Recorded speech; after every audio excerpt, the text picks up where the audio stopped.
वंदे मातरम आपके साथ मैं हूं शरौतला। आज देश 77वां स्वतंत्रता दिवस मना रहा है। आज़ादी की लड़ाई को हम नमन करते हैं और स्वतंत्रता दिवस में देश के लिए बलिदान होने वाले लोगों की गाथा और समर्पण को याद करते हैं। हर बार इस पर्व पर हम उत्सवी भी हो जाते हैं और इस पर्व के साथ सांस्कृतिक आयोजन भी करते हैं और देश प्रेम के गीत भी गाते हैं। आज इस मौके पर आइए चर्चा करें संविधानता दिवस से जुड़े कुछ पहलुओं पर। तो आपको बता दें कि आज आज़ादी का जश्न पूरा देश मना रहा है और इसी के साथ आपको बता दें कि प्रधानमंत्री ने लाल किले पर 10वीं बार झंडा फहराने के बाद अपने संबोधन में देशवासियों को बधाई दी। पीएम ने मणिपुर हिंसा रिफॉर्म्स पर बात की और साथ ही अपनी सरकार के काम का 10 साल का हिसाब भी दिया। उन्होंने राजनीति से 3 बुराइयों परिवारवाद, भ्रष्टाचार और तुष्टीकरण से मुक्ति की अपील भी की। पीएम ने लोगों से आशीर्वाद मांगते हुए कहा कि 2047 में देश जब स्वतंत्रता के 100 साल का जश्न मनाए तो हमारे देश का तिरंगा दुनिया में विकसित देश की पहचान के साथ लहराए। इसके लिए आने वाले 5 सालों को उन्होंने महत्वपूर्ण बताया और दावा किया कि लाल किले पर 2024 में वे ही तिरंगा फहराएंगे। मोदी ने देशवासियों को 3 गारंटी भी दी है और पहली गारंटी आपको बता दें कि 5 साल में भारत को दुनिया की तीसरी सबसे बड़ी आर्थिक शक्ति बनेंगे और दूसरी, शहरों में किराए के मकानों पर रहने वाले बैंक लोन में उन्हें रियायत मिलेगी और तीसरी, देश भर में 25,000 जन औषधि केंद्र खोले जाएंगे। तो ये तमाम बातें आज प्रधानमंत्री की तरफ से अपने भाषण में कही गई हैं। इसके अलावा आपको बता दें कि पीएम ने मणिपुर का 2 बार जिक्र किया। उन्होंने भाषण की शुरुआत में कहा कि मणिपुर में मां बेटियों के सम्मान के साथ खिलवाड़ हुआ, लोगों की जान गई। कुछ दिनों से लगातार शांति की खबरें आ रही हैं। देश मणिपुर के लोगों के साथ है, शांति के प्रयास किए जा रहे हैं। तो इन तमाम चीज़ों पर जो है प्रधानमंत्री ने आज अपनी बात रखी और ये भाषण प्रधानमंत्री की तरफ से आज दिया गया। 90 मिनट का ये भाषण था, करीबन 1.5 घंटे तक ये भाषण चला और आज पूरा देश जो है भक्तिमय, देश की भक्ति में जो है खोया हुआ नजर आ रहा है, सराबोर हुआ नजर आ रहा है। पूरा देश आज इस जश्न को बड़े ही हर्षोल्लास के साथ मना रहा है। तो आपको बता दें कि प्रधानमंत्री ने लाल किले पर आज 10वीं बार झंडा फहराया है और इस झंडे को फहराने के बाद अपने संबोधन में उन्होंने देशवासियों को बधाई दी है। पीएम ने मणिपुर हिंसा रिफॉर्म्स पर बात की, साथ ही अपनी सरकार के काम का 10 साल का हिसाब किताब भी जनता के सामने रखा।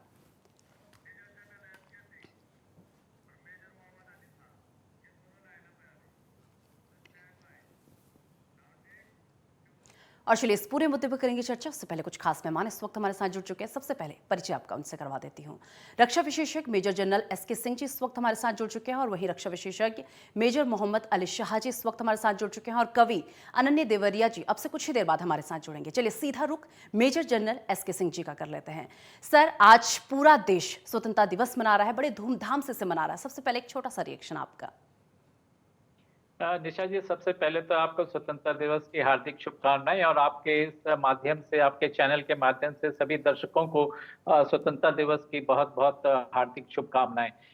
देखिए, ये ऐसा पर्व है जो कि पूरा देश मनाता है और खास तौर पे हम फौजियों के लिए तो ये बहुत ही महत्व हो जाता है, क्योंकि आज के दिन हम अपने जितने भी वीर गति, अपने जो जो बहादुर सैनिक हैं जिन्होंने अपनी बलिदान दिया है इस देश के लिए, उनको हम याद करते हैं और उनके परिवारजनों की पूरी देखभाल के लिए प्रचंड हम लोग कसम खाते हैं और उनकी पूरी लुक आफ्टर करते हैं।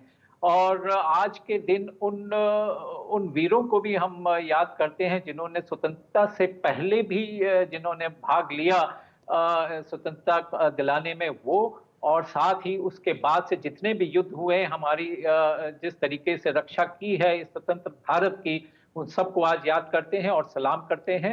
और आज ही के दिन शौर्य पुरस्कार भी जो है वो दिया जाता है। और देखिए, ये स्वतंत्रता दिवस सिर्फ एक जगह नहीं, सिर्फ इस एरिया में नहीं, यहाँ तक कि सियाचिन में और समुद्र में जहाज के ऊपर। ये मैंने कहा कि जश्न का दिन तो है ही, लेकिन उन तमाम बलिदानों को याद करने का दिन है। ये उन तमाम लोगों को जो है धन्यवाद देने का दिन है कि जिनकी वजह से ये क्षण हमारे भाग्य में आया है। हमारे साथ बता तो रहा हूँ, सेना की 2 महत्वपूर्ण विभूतियां जुड़ी हुई हैं। यह मेरे लिए बड़ा सौभाग्य का अवसर है कि मैं उनके साथ बात कर पा रहा हूँ। बहुत बहुत धन्यवाद। चलिए, लगातार हमारे साथ major general SK Singh ji भी इस वक्त हमारे साथ बने हुए हैं।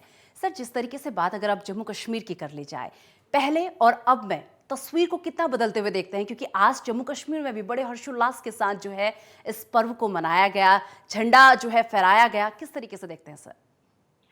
देखिए निशा जी, मैं जम्मू कश्मीर में तकरीबन 1990 के बाद से हर 6 वर्ष पर मैं जो हूँ वहाँ पर रहा हूँ, और हर लेवल पर, हर रैंक पे मैंने वहाँ पर सर्व किया है, और कश्मीर को मैंने बदलते हुए काफ़ी हद तक देखा है। और ख़ास तौर पर अगर हम बात करें 370 जब से हटा है, उसके बाद इतनी प्रगति आई है, इतनी वहाँ पर खुशहाली आई है कि मतलब उसका वर्णन नहीं किया जा सकता है शब्दों से। क्योंकि आज भी जब मैं वहाँ पर कुछ एक हमारे मित्र, फौजी मित्र हैं जो पोस्टेड हैं वहाँ पर, उनसे जब मैं बात करता हूँ, तो कहते हैं कि देखिए एक वो समय था कि जब हम लोगों को काफ़ी सावधानी के साथ चलना पड़ता था, आगे पीछे 10 गाड़ियाँ चलती थीं, लेकिन आज खुला माहौल है। लाल चौक पर जहाँ पर तिरंगा कभी लहराया नहीं जाता था, आज वहाँ पर परेड होती है, वहाँ पर तिरंगा लहराया जाता है। इससे आपको पता अनुमान हो जाना चाहिए कि वहाँ पर क्या माहौल है। देखिए नौजवान को वहाँ पर नौकरियों की आवश्यकता थी, आज सब नौजवान जो है उस जम्मू कश्मीर की प्रगति में जुड़ रहा है। वहाँ कितना टूरिज्म इतना फैल रहा है, वहाँ पे इतना डेवलपमेंट हो रहा है, पूरा विकास, चौतरफा विकास हो रहा है। तो एक बिल्कुल ही माहौल बदला हुआ है, और जो 370 से पहले का जो माहौल था, वो मतलब इमेजिन भी नहीं कर सकते, बिल्कुल टोटल उल्टा है। बिल्कुल।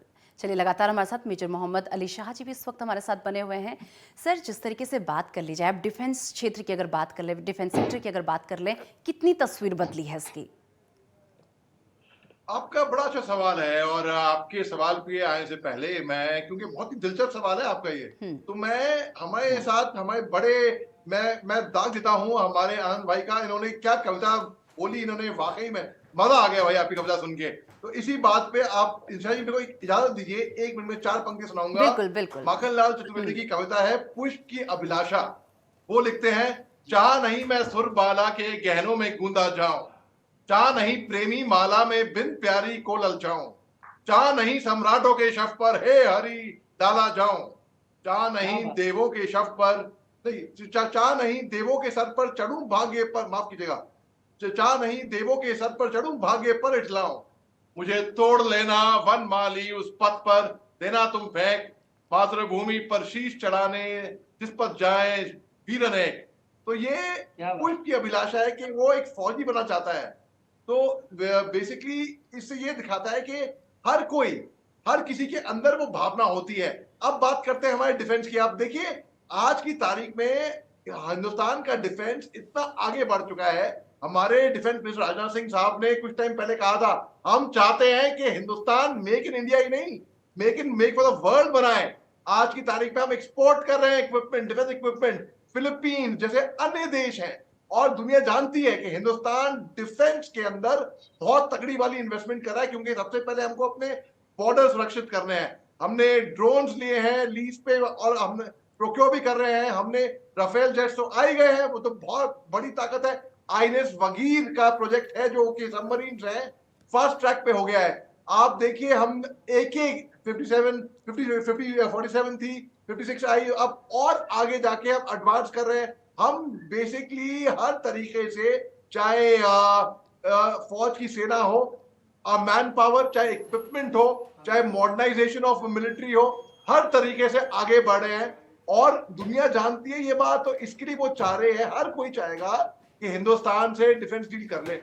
अब हिंदुस्तान जाया करेगा, जो बेस्ट क्वालिटी देगा, जो बेस्ट इक्विपमेंट देगा, वहीं पे हिंदुस्तान अपना वहां पे। और हिंदुस्तान की पॉलिसी आप देखिए, हिंदुस्तान की पॉलिसीज, चाहे फॉरेन पॉलिसी हो, चाहे डिफेंस पॉलिसी हो, चाहे इंटरनल अपने होम मैटर्स हो, सब अव्वल दर्जे पे है। और बहुत जल्दी ये लग रहा है कि हिंदुस्तान एक बहुत बड़ा ग्लोबल पावर ऑलरेडी बन चुका है, और ज्यादा तरक्की करेगा। और हम, क्योंकि हम जब अब डिफेंस तैयार करते हैं ना, इख्तियार करते हैं, हम जाके किसी पे, जैसे कि मार्शल आर्ट होता है, सेल्फ डिफेंस के लिए होता है, ज्यादा लोग मार्शल आर्ट सीख के ज्यादा अटैक करने जाते नहीं है। उसी तरीके से हम किसी को छेड़ेंगे नहीं है, हमारे कितनी भी मजबूत हो डिफेंस, लेकिन किसी ने अगर हमको छेड़ा तो हम उसे छोड़ेंगे नहीं। तो ये कान खोल के हमारे एडवर्सरी जो है, जो नापाक नजरें डालते हैं हिंदुस्तान पे, या किसी के नापाक इरादे हैं, मंसूबे हैं, वो कान खोल के सुन ले और समझ ले इस बात को। बिल्कुल। चलिए, अनन्य देवरिया जी भी इस वक्त हमारे साथ बने हुए हैं।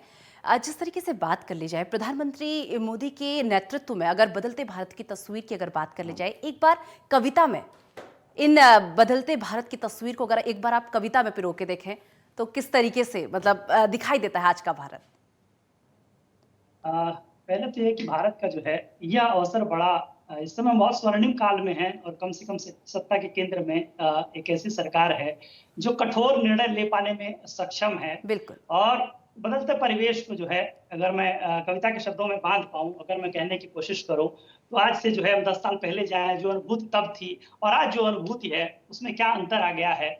एक कवि होने के नाते मैं किस तरीके से खुद का परिचय दे पाने में सक्षम हूँ, हमारे साथ जो लोग बैठे हुए हैं उनका परिचय किस तरीके से दे पाने में सक्षम हूँ, हमारे तमाम जो देशवासी हैं किस गौरव के साथ मैं उनका परिचय दे सकता हूँ। मैं कहता हूँ कि कौन है हम लोग, और आज जो है गर्व के साथ कहने का मन कर रहा है कि हम श्लोक हैं पावन गीता के, हम श्लोक हैं पावन गीता के, परिचय उसकी व्याख्याता के, हम मनुज रूप में दिव्य अंश चर अचर लोक निर्माता के, हम प्रथम शब्द हैं सकल सृष्टि के, वेद ग्रंथ के दाता के, हम महाशक्ति की दिव्य दृष्टि, कण कण के भाग्य विधाता के। जब भी हमसे परिचय पूछोगे रोम रोम यह बोलेगा, इससे बढ़कर क्या परिचय दें, हम पुत्र है भारत माता के, हम पुत्र है भारत माता के। तो ये जो है एक चमक जरूर आई है जहन में। लेकिन इसके साथ मेरा एक और जो इन दिनों मेरा मन है इस विषय पर काम करने का, एक मुद्दा जो है जिसको मोदी जी ने भी आज उठाया लाल किले से, भ्रष्टाचार का। निश्चित रूप से मैं मानता हूं कि जो अपर लेवल है काफी हद तक वहां से कम हुआ है, लेकिन जो छोटा सा जैसे जैसे तबके नीचे आते आ रहे हैं, नीचे लेवल पे भी बहुत भ्रष्टाचार है। मेरे साथ के बहुत सारे लोग पुलिस महकमे में हैं और वो लोग ये खुले रूप से स्वीकार करते हैं कि पुलिस का एक ऐसा विभाग है जो सर्वाधिक भ्रष्ट है और इसके लिए सरकार कुछ नहीं कर सकती है, कोई संस्था कुछ नहीं कर सकती है। वैयक्तिक उत्थान बहुत जरूरी है, हमारी नैतिकता का जीवित होना बहुत जरूरी है। तो मैं इस समय आपके माध्यम से और मेरी कविता के माध्यम से सभी से निवेदन करूंगा कि अगर संभव हो तो हम एक जिम्मेदार नागरिक होने के नाते इस बुराई को दूर करें। अगर ना भी हो सके समाज के स्तर पर तो कम से कम अपने स्तर पर तो ठीक करें। कई बार हम लोग व्यंग करते हैं मंचों से, भारत में ईमानदार सिर्फ वही है या तो जिसे भ्रष्टाचार करने का मौका नहीं मिला या जिसका भ्रष्टाचार पकड़ा नहीं गया है। तो अगर हो सके तो हम कम से कम अपने स्तर पर इस चीज को दूर करें, और मेरा तो यही निवेदन है इस अवसर पर। चलिए, ठीक है। Major general SK Singh ji भी लगातार हमारे साथ बने हुए हैं। सर, जिस तरीके से बात कर ली जाए, अगर आज के टाइम हिंदुस्तान की अगर बात कर ली जाए, भारत की अगर बात कर ली जाए, तो कहाँ स्टैंड करता है विश्व में आज के टाइम पे हिंदुस्तान या भारत? देखिए, जहां तक हिंदुस्तान का विश्व रूप अगर आप देखें तो आज भारत अपनी पहचान एक्चुअली देखा जाए बना चुका है और आगे आने वाले सालों में भी मैं कहूंगा कि और शीर्ष पर जाने वाला है। हर देश, छोटा हो चाहे बड़ा हो, चाहे अमेरिका ले लीजिए, चाइना, मतलब सभी जो हैं भारत के नाम से अब थोड़ा सा डरने लगे हैं, पहचानने लगे हैं, उसकी ताकत को आजमाने लगे हैं। वो जानते हैं कि इनके पास जो इकोनॉमी है, इनके पास जो एक सरकार है, इनके पास जो एक प्राइम मिनिस्टर है जो इतने बोल्ड एक्शन ले सकते हैं, तो वो विश्व में अब जो है हम अपना परचम अब लहराने जा रहे हैं। और खास तौर पर हमारी सेना है, जिस तरीके से इसको मॉडर्नाइज किया जा रहा है और आगे आने वाले सालों में और भी ताकतवर होगी, तो वो आके जिस तरीके से हम देखिए संगठित भी हो रहे हैं अन्य देशों की सेनाओं के साथ, वो आज उसके किसी भी बड़ी से बड़ी सेना के साथ लोहा लेने के लिए आज भारतीय सेना तैयार है। आपने तिरंगे की बात करी और आज का दिन ऐसा है कि तिरंगे को देख के देखिए फौजी के मन में ना बहुत एकदम से जोश आ जाता है। और तिरंगे को देख के खास तौर पे मेरे मन में तो बिल्कुल सरहद हर वक्त याद आ जाती है। 4 पंक्तियां अगर आप परमिट करें तो मैं जो मेरी स्वयं की लिखी हुई है मैं जरा बतलाना चाहूंगा कि जुनून दिखता है रग रग में, आंखों में खून बन बहता है। जुनून दिखता है रग रग में, आंखों में खून बहता है। मुझे सरहद के सिवाय आंखों से कुछ नहीं दिखता है। कुछ तो बात है सरहद में, वो सबको पास बुलाती है।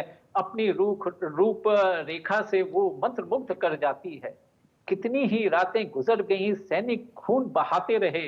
कितनी ही रातें गुजर गईं, सैनिक खून बहाते रहे, कुछ लोग सरहद के उस पार तो कुछ इस पार जाते रहे। यह सोच के आंखें सूख गईं, आंसू कहीं पर छिप गए। मैंने भी देखा इस सरहद को, फिर वहीं बिछौने बिछ गए। तो इसी के साथ अपने इस तिरंगे को मैं सैल्यूट करता हूं। चलिए ठीक है, लगातार हमारे साथ मेजर मोहम्मद अली शाह जी भी इस वक्त हमारे साथ बने हुए हैं। सर, जिस तरीके से बात कर ली जाए, सभी ने जो है 4-4 लाइनें देशभक्ति गीत की जो है अपनी तरफ से रखी। एक बार सर आप भी देशभक्ति की 4 लाइनें। जरूर जरूर, मैं बल्कि पुष्प की अभिलाषा दोबारा सुनना चाहूंगा, क्योंकि उस टाइम बिल्कुल। हल्का सा मैं फंबल कर गया था और एक गलती मेरे से हुई थी। तो चाह नहीं मैं सुर बाला के गहनों में गूंदा जाऊं, चाह नहीं प्रेमी माला में बिन प्यारी को ललचाऊं, चाह नहीं सम्राटों के शव पर हे हरि डाला जाऊं, चाह नहीं देवों के सर पर चढ़ूं भाग्य पर डलाऊं, मुझे तोड़ लेना वनमाली उस पथ पर, देना तुम फेंक मातृभूमि पर शीश चढ़ाने, जिस पथ जाए वीर अनेक। और एक और है जो क्योंकि आजादी की लड़ाई हमारे पुरानों ने लड़ी थी, तो उन्होंने हिम्मत नहीं हारी थी। तो वो थी, कोशिश करने वालों की हार नहीं होती, लहरों से डरकर नौका पार नहीं होती, कोशिश करने वालों की हार नहीं होती। एक नन्ही चींटी जब दाना लेकर चलती है, चढ़ती दीवारों से 100 बार फिसलती है, मन का विश्वास रगों में साथ भरता है, चढ़कर गिरना गिरकर चढ़ना ना करता है। मेहनत उसकी आखिर बेकार नहीं होती, कोशिश करने वालों की हार नहीं होती। बिल्कुल, कोशिश करने वालों की कभी हार नहीं होती। बिल्कुल सही कहा आपने। बिल्कुल, माफी के साथ सर आपको रोकना यहाँ पर चाहूंगी। Major general SK Singh ji, major Mohammad Ali Shah ji, अनन्य देवरिया जी, बहुत बहुत धन्यवाद। आप तीनों हमारे साथ जुड़े और इस पूरे मुद्दे पर आपने हमारे साथ चर्चा की। तो आज पूरा देश बड़े ही धूमधाम के साथ स्वतंत्रता दिवस को मनाया, बड़े हर्षोल्लास के साथ इस पर्व को मनाया गया और जम्मू कश्मीर की तस्वीर जो है आज बदले हुई नजर आई। फिलहाल मेरे साथ बस इतना ही। देश दुनिया की तमाम बड़ी खबरों के लिए देखते रहिए नेटवर्क 10।